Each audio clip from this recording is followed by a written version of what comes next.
Okay, good afternoon, everybody. Appreciate you sticking with us here for the delay. I don't have anything myself to come at the top with, so I'm going to bring up General Taylor. He'll give you an operational update, and then we'll get right to your questions. General? Thanks, Mr. Kirby. Good afternoon, everybody. Thank you for being here and for really the important work that you're doing. We're all working around the clock right now. I know it's not easy, but I'm glad that absolutely we're in this together. I'm pleased to report that, our throughput has increased and we continue to observe steady progress in Kabul. I'll run through some of those specifics here during that update.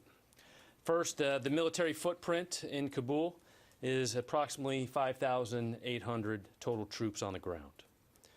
Our mission to defend Kabul airport and evacuate people from Afghanistan as quickly and safely as possible continues. The airport remains secure. Evacuation flights are steadily increasing, and we are doing everything we can to maximize safe evacuations. In the past 24 hours, 15 C-17s arrived with several hundred more troops that allowed us to get to that 5,800 number and also some supplies. As of 0300 Eastern EDT today, this morning, and for the previous 24 hours, 16 C-17s and 1 C-130 departed Kabul. These flights contain nearly 6,000 passengers, including a couple hundred American citizens. Since August 14th, as the President noted earlier today, we have airlifted approximately 13,000 total evacuees during the operation. In total, since the end of July, the cumulative number of people moved out of Afghanistan is greater than 18,000. There are SIV applicants, at-risk Afghans who have worked alongside us throughout our time in Afghanistan, and other vulnerable Afghans, including women and children. Many of the flights leaving Kabul have stopped in designated safe havens and staging bases in Qatar and others where State Department and military personnel are actively processing passengers for their follow-on flights to other destinations. We did pause flights earlier today leaving Kabul while we adjusted resources and personnel to ensure a temporary capacity issue at one of our stopover locations, although flight operations have resumed. And U.S. military flights to Qatar and other locations are departing Kabul as we speak right now. We are looking at additional locations for these initial flights to land. We're grateful for our allies, including Germany, where flights will land today, who are cooperating with us in this global effort. Aircraft availability is not an issue. We intend to maximize each plane's capacity.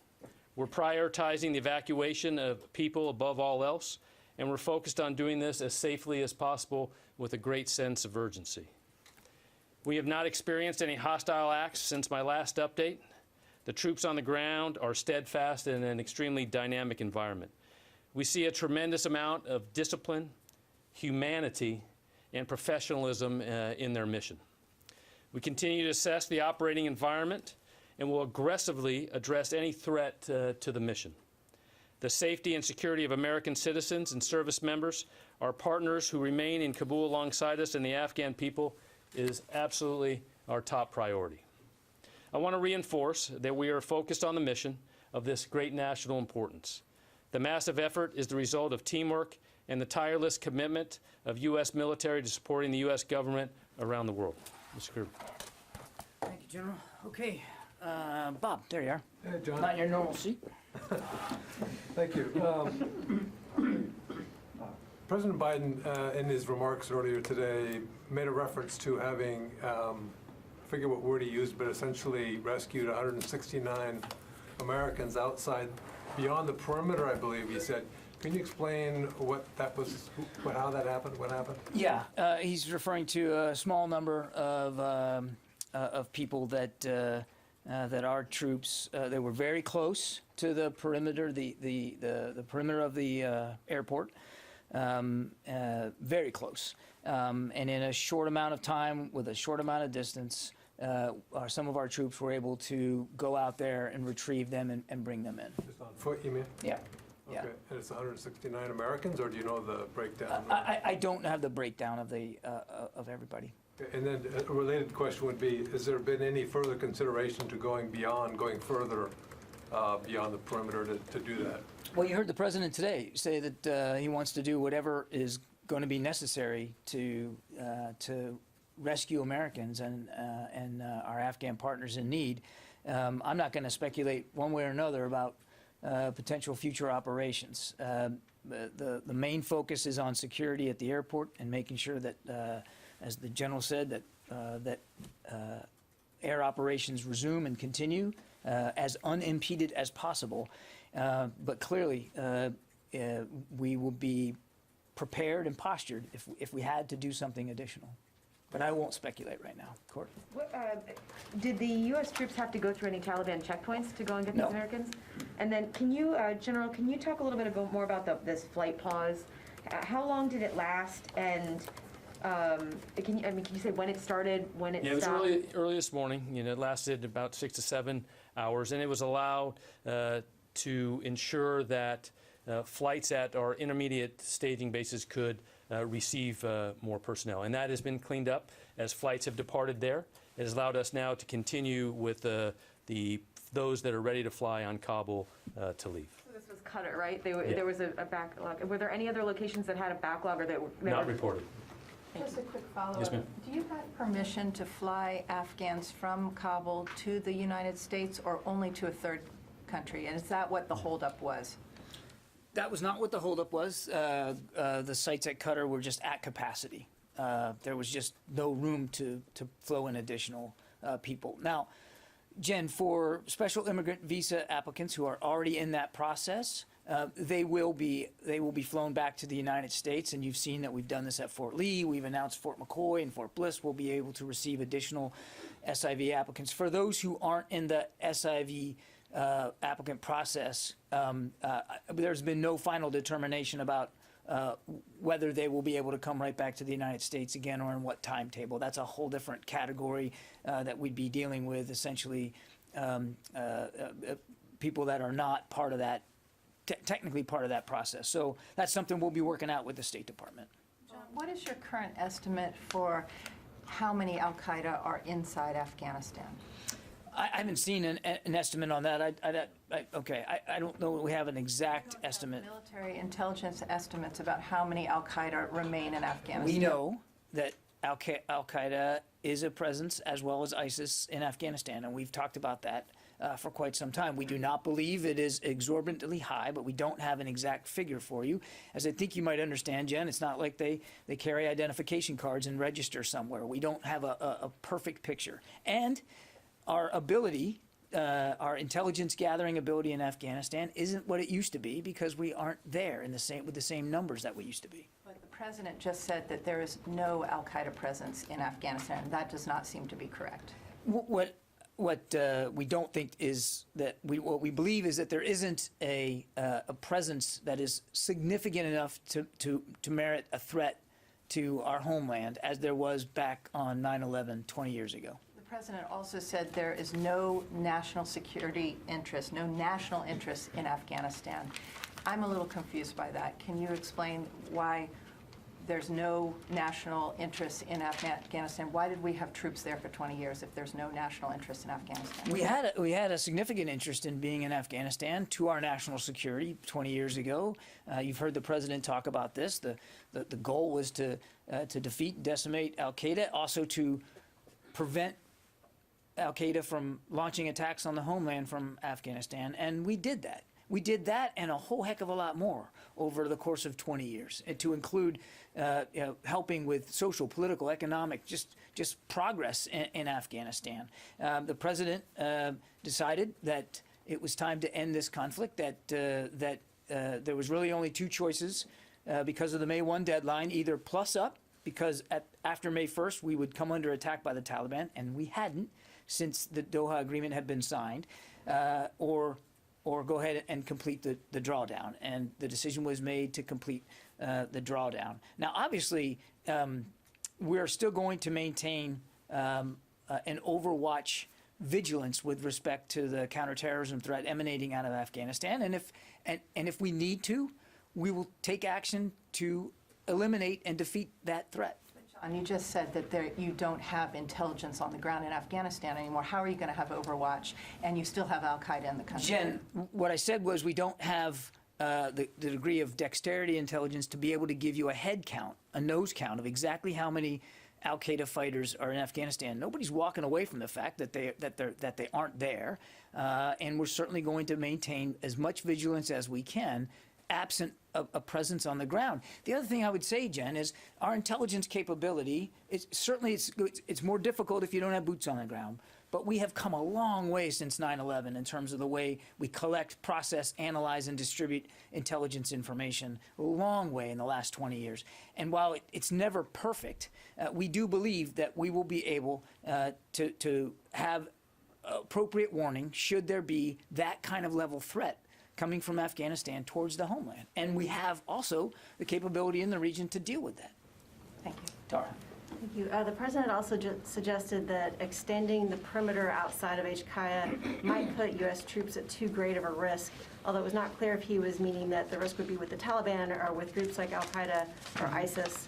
Can you talk about that risk, and is it because there was some sort of agreement with the Taliban that U.S. troops will not be on the streets of Kabul? I don't think there was any agreement that we wouldn't be anywhere in particular. But risk is a big part of managing any mission, Tara. And you're absolutely right. There are other threats in Afghanistan and in Kabul than those that might be posed by the Taliban. And we have to be mindful of that. We talked yesterday about Overwatch flights that were flying over Kabul. That's to make sure that we're ready if we need to defend ourselves. I'm not going to get into potential future operations one way or the other. I'm not going to speculate about whether or when or under what conditions we might expand the security perimeter that we're working with. But the president is absolutely right. An expansion does incur extra risk, and you have to balance risk versus gain in every particular military operation you're conducting, and that will be no different for this one. One follow-up on Al Udeid. We're also seeing reports that there might be food, water, sanitation shortages for the evacuees that are there at Qatar. And so I was just wondering, General Taylor, are you making plans to flow in more supplies? Absolutely. So as understand that that requirement to increase that throughput is there. So to ensure that we have food, water, healthcare, and all those things, absolutely. Those are part of those other flights. The supplies are being in there to make sure that we can take care of that. To Al Udeid. Yes, right. Okay. John, a follow-up on, expanding the mission and the risk to Americans. Apparently, the Germans are sending helicopters out throughout Kabul to pick up their citizens and bring them to the airport. There are reports of the French doing something similar, getting their people out, commandos going in. So, why can't the Americans do that? Is it because it's too risky for that kind of operation? The president, I think, was clear that we'll do whatever we have to do to rescue as many Americans as want to leave Afghanistan, and the secretary's not going to rule anything in or out in terms of what the possibilities might be there. I would also note, though, Tom, that though there have been sporadic reports of some Americans not being able to get through checkpoints, I fully admit that. By and large, what we've been seeing is that Americans are able to get through those checkpoints and are able to get onto the airfield.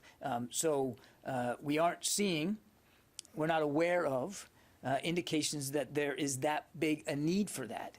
But obviously, now we've built out extra capacity over the course of just the last couple of days. If there's a need to do something additional to what we're doing now to get Americans processed and on planes, the Secretary is going to want to keep as many options open to him as available. It sounds like what the President was saying today is he doesn't want to risk American lives to save Afghans who helped Americans for the past 20 years. That seems like the message. I'm sorry. The President doesn't want to risk American lives to go and save Afghans who helped Americans during the past 20 years. That was a message today, I heard. I didn't hear it that same way, Tom. I mean, in fact, I think the President was very clear in his remarks that we know we have an obligation to the Afghans that have helped us over the last 20 years. And Tom, the numbers belie that impression. I mean, if you just look at the numbers of the general brief, 13,000 since August 14th, 18,000 total, the vast majority of that number are Afghans. So, I mean, the numbers speak for Well, themselves. the numbers are all over the map, frankly. I mean, some are saying 35,000, others are saying 100,000, 200,000. In terms of what's left to get. Right. Yeah, I couldn't give you be perfectly predictive about what that's going to look like, the total pool, because you also have to flow in families, and we are moving and have been moving a lot of family members. But I mean, just to give you an example, the general noted nearly 6,000 came out in the last 24 hours. 5,000 of them were Afghans. 5,000 were Afghans. So I just don't accept the premise that this administration and this government and our military is not prioritizing moving Afghan partners and people who have helped us out of the country. Just the numbers don't say that. Yeah, Barb. Can we go back to the 169, please? I have several follow-up questions. First of all, the president said it was 169 Americans. You say Americans are having no trouble getting through checkpoints to the best of your knowledge, except for any anecdotes that may be out there. Thank you. My questions are this. First of all, what was the situation of these 169 Americans that required U.S. troops to go outside the perimeter and get them? Why these 169 Americans? When did this happen? How long did the mission last? Was it 169 Americans altogether? Did you feel you had safe passage from the Taliban? Tell us more about this. I don't have that level of detail. General, do you have any context? I'm sorry, U.S. troops went outside the wire at the airport to rescue 169 Americans, and that's what the president said. And neither of you have any additional information about Barbara, I'm happy to take the questions that you've asked back and try to provide additional context. I do not have that level of tactical detail here today, but I'm happy to take those questions and I'm happy to go look and see if we can find answers for you on that. Absolutely. But as my understanding of what happened was they were really just outside the wall. It wasn't very far to go. It was in a relatively short period of time, and it wasn't a rescue so much as assisting them getting onto the field. So I think that's the context in which I understand the incident. Your questions are fair. I will go back and see if we can provide additional context. You also tell us then, just for the record, have American troops in any other instance or circumstance gone outside the wire at the airport, gone into the city to get people? Have American troops at all left the airport to go get people? And you said you had extended capacity, so do you now, the secretary said the other day, you didn't have the capacity to really go get Americans. So do you now have the capacity to do that? And is there any other circumstance in which you've done it? I don't know of any other circumstance. And yes, since Wednesday, since the secretary spoke to you, we have flown in, and you've heard the general update you literally every day. We have flown in additional capacity, additional forces.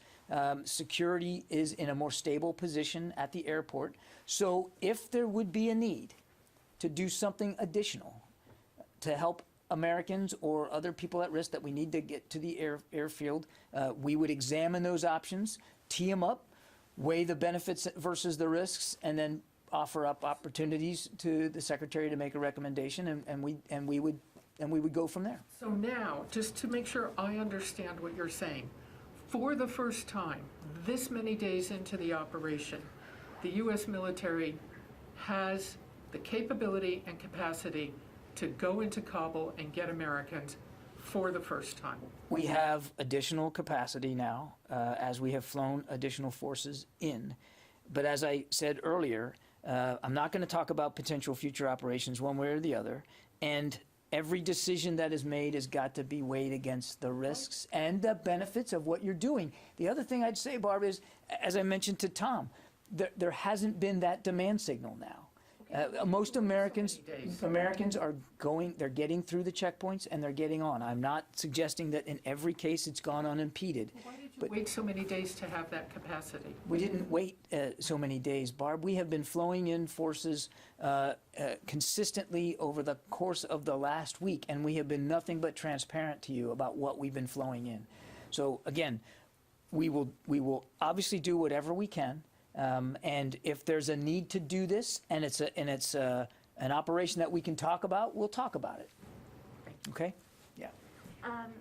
Defense Secretary Austin, just now in a briefing call with House lawmakers, said the reports Americans have been beaten by the Taliban in Kabul. Is the U.S. military under orders to stay at the airport and not go protect them? I think we've been talking about this throughout the entire briefing. We're certainly mindful of these reports, and they're deeply troubling. And we have communicated to the Taliban that that's absolutely unacceptable, that we want free passage through their checkpoints for documented Americans. And by and large, that's happening. And as we've talked about before, the mission right now, as you and I are speaking, is to keep security at that airport sound and to keep air operations moving, even after this delay. I'm not going to speculate about any changes to that mission at this time. If there's a change and we feel like we need to execute that change, then we'll do it. Does that require a conversation with the Taliban? Coordination? I'm not going to talk about potential future operations and what that would look like in any way, shape, or form. I mean, I haven't gone to the phone yet. Tracy Wilkinson. Hi, thank you. Just to follow up on my colleagues' questions, we have reports of American helicopters going out and picking up people from multiple locations, both Americans and Afghans. So I want to understand how that mission has changed, that you actually, despite what Generals Austin and Milley said yesterday, you are actually going out of the airport and picking up people. Can you elaborate on that? Can't John? confirm those reports, Tracy. Not at this time. Yeah, Megan.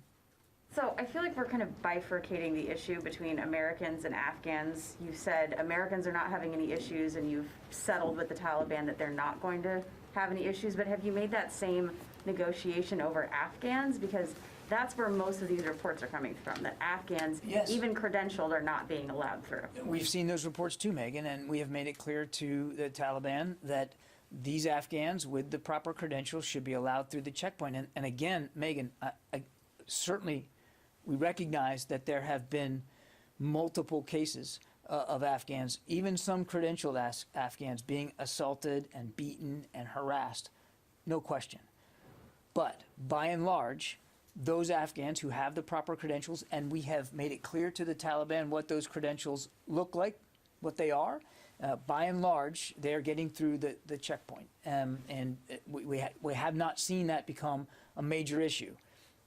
My other question is, now that the president has opened the door to possibly having some rescue missions into the city, are commanders on the ground now speaking with the Taliban about, letting those missions go off unobstructed? Well, first, I just want to say those discussions with commanders and the Taliban haven't stopped, right? That's a continuous piece of what's been going on. So I think the question you asked is, are we talking to the Taliban to go out and rescue folks? Like Mr. Kirby said, that is not, those demands have not been brought to the commanders as of yet. But the president has opened up that possibility, so it would stand to reason that commanders would start I think laying we all the heard groundwork that. for that I think if we that all was gonna heard that happen. same comment from the president today to ensure that we use all the capability we have to meet the mission. So as of now, they're not asking for that specifically, or planning for that That's great. specifically? As of this point, you just said two things. You said Yeah. planning and asking. As I've always said, prudent military planning is always continuously happening. We are always forecasting for those type of things and planning for that. Requests, no. I can report that hasn't yet. We have not received those. Yeah, Tony. A couple of questions. One of the communications with the Taliban, General, are these fairly regular calls to the Taliban, a la deconfliction with the Syrian army, you recall those, or the Russian army?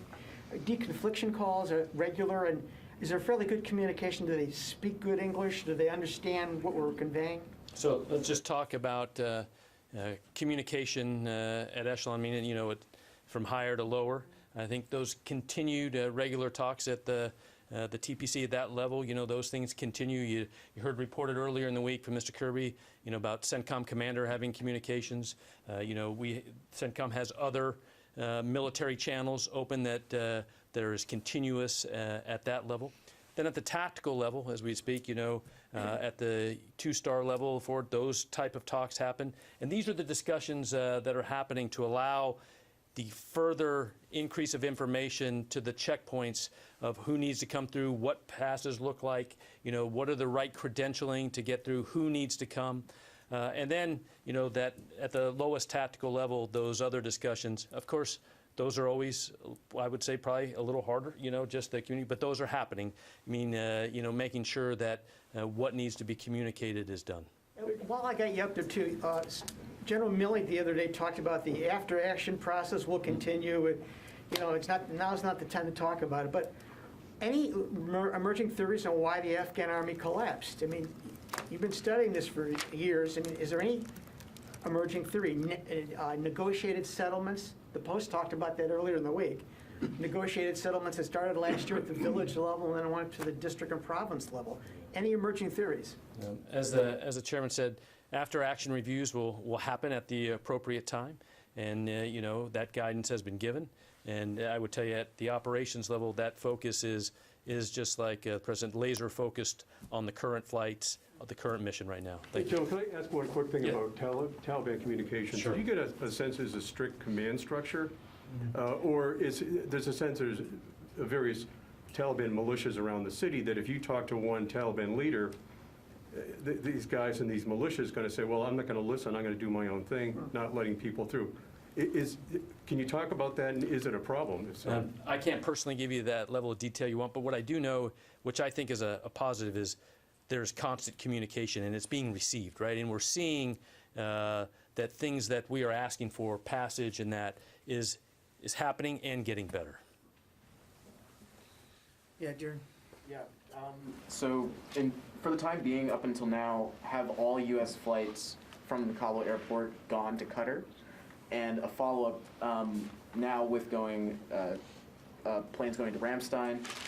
How many other nations have offered to house Afghan evacuees, and of those, which are the most viable? And lastly, are you looking for foreign facilities, or is it exclusively American facilities like Ramstein in these foreign countries that you're looking at? Qatar has been the first way station for the evacuation flights that we've been conducting, and I, you know, because we've been doing it so consistently, that's one of the reasons we reached capacity there as quickly as we did. We are grateful for other countries who have already agreed to accept additional numbers, and we're working out the details of that with them right now. I'll let those countries speak to their contributions and the State Department. But from a military perspective, we are in need of additional capacity, and we're grateful that other countries are going to be helping us out with that capacity, even if it is obviously on a temporary basis, but to help us with the throughput, because we saw what happened today when that was the limiting factor. It wasn't aircraft on the ground, it wasn't people queued up and manifested, it was a destination, and so it's good to have that freed up right now. And as I think I answered, I think it was Jen's question, obviously a large portion of these individuals will come to the United States, and we've got 3 military bases now set to receive them: Fort Lee, Fort McCoy, and Fort Bliss. And the capacity at those 3 bases, we want to get up to 22,000 capacity. We're not there yet, understandably, but we're building out to that.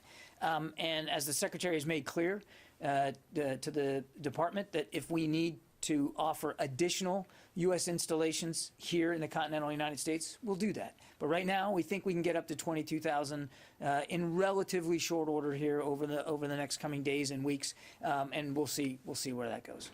But aside from SIVs, so let's say the P2s or other Afghans who are at risk, would you look at, say, foreign installations like maybe Aviano Air Base in Italy, or Yeah. other U.S. bases in continental That's, Europe? that's really a better question put to the State Department that runs that part of the immigration process. That really wouldn't be our call to make. Understood. Yeah, Gordon. John, does the Secretary currently possess the authorities he needs to call up more forces if needed? Or does he have to ask the White House for sign-off?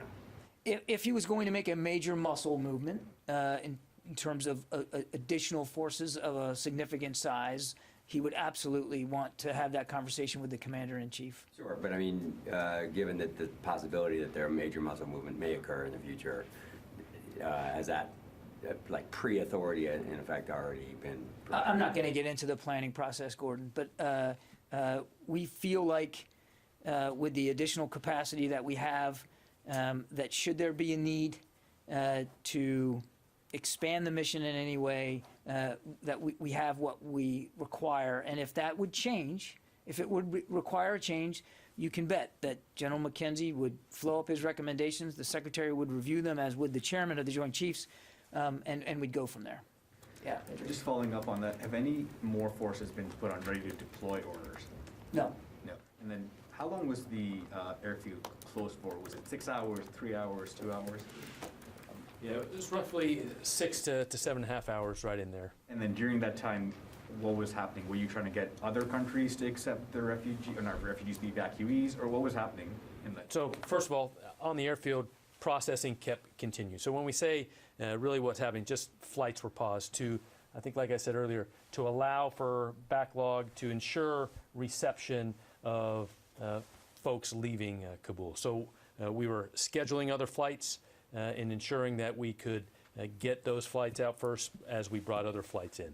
Can I just ask one, since that pause has restarted in that 6 to 7 hours, how many flights have gone out since then? So before I left, right before I came in here, we'd had 3 leave Qatar, and 1 left Kabul, and 1 was getting ready to take off from Kabul. So since the pause and the restart, 1 has left, and potentially a second? Potentially a second, yeah. Can I follow up on that, sir, very quickly? Yes, ma'am.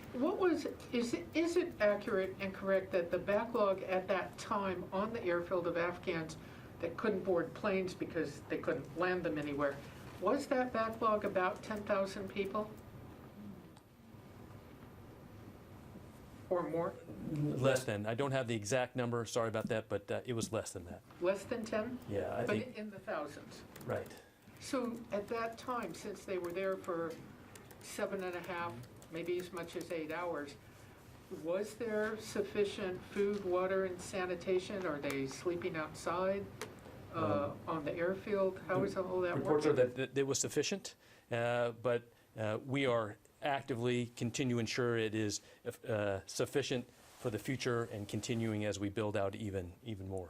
Did they, the people who were stuck there for so long, did they have food, water, and sanitation? Yes, and I have no report that they didn't. Thank you. General Taylor, I Yes, ma'am. just want to follow up on the 169 Americans who were rescued. Was that an incident where a commander took a decision and left the wire to help those people? Were weapons drawn, or did that commander ask for a higher-up authority to leave the wire? Yeah, I'm going to absolutely get more. But, you know, as you look about the gate and where they are, you already see that, you know, soldiers that are out there are starting now to increase that capability, that security around the gate. But the specific details of that I don't have. But as Mr. Kirby said, I'm going to get.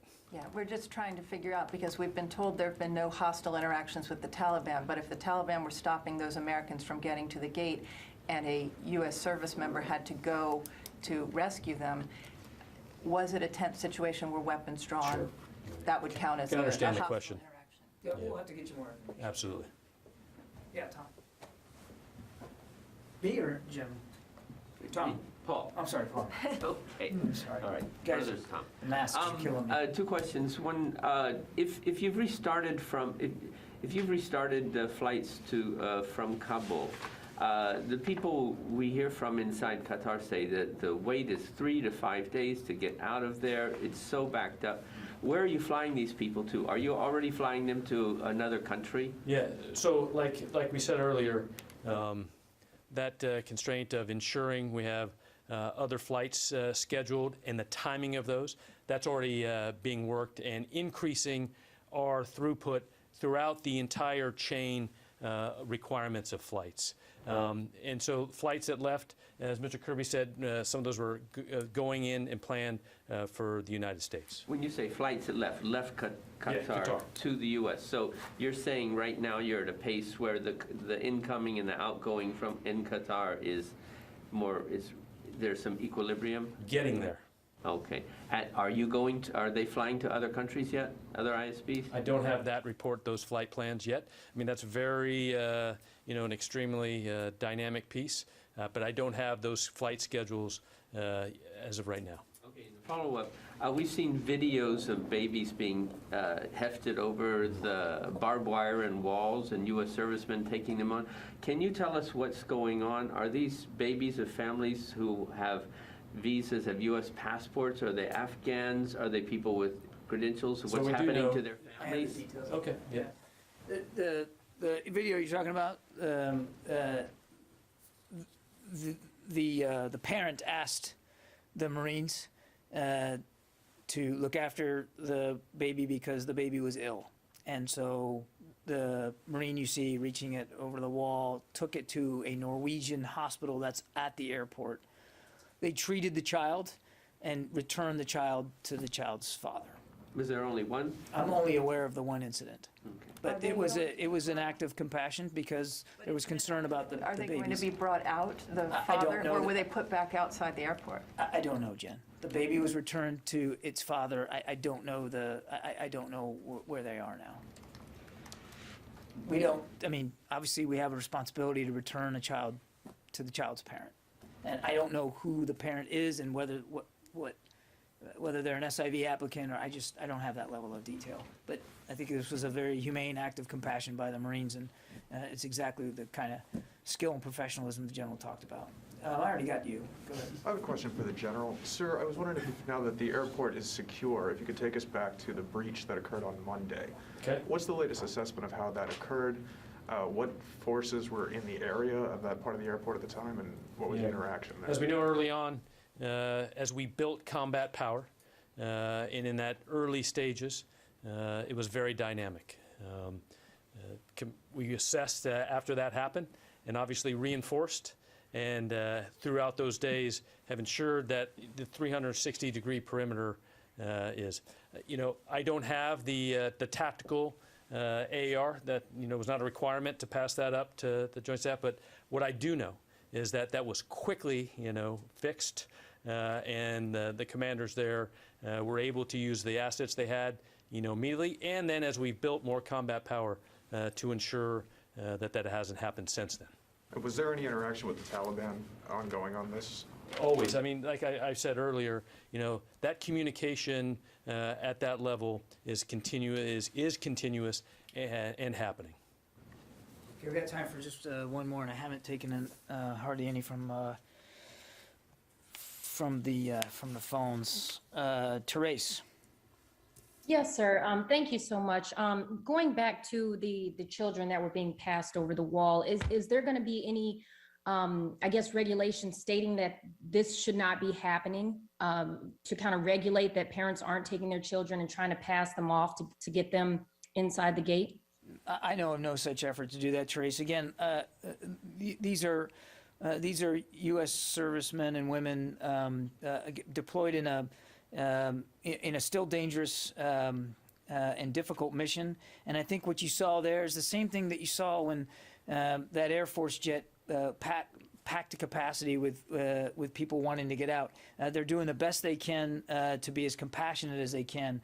And again, the baby was not harmed. It was treated for whatever the illness was and returned to the father. And I think you're seeing, again, these men and women incredibly brave, doing the best they can to be as compassionate as they can. And I think you're going to continue to see that kind of compassion going forward. Okay, guys, we got to get going. Thank you very much.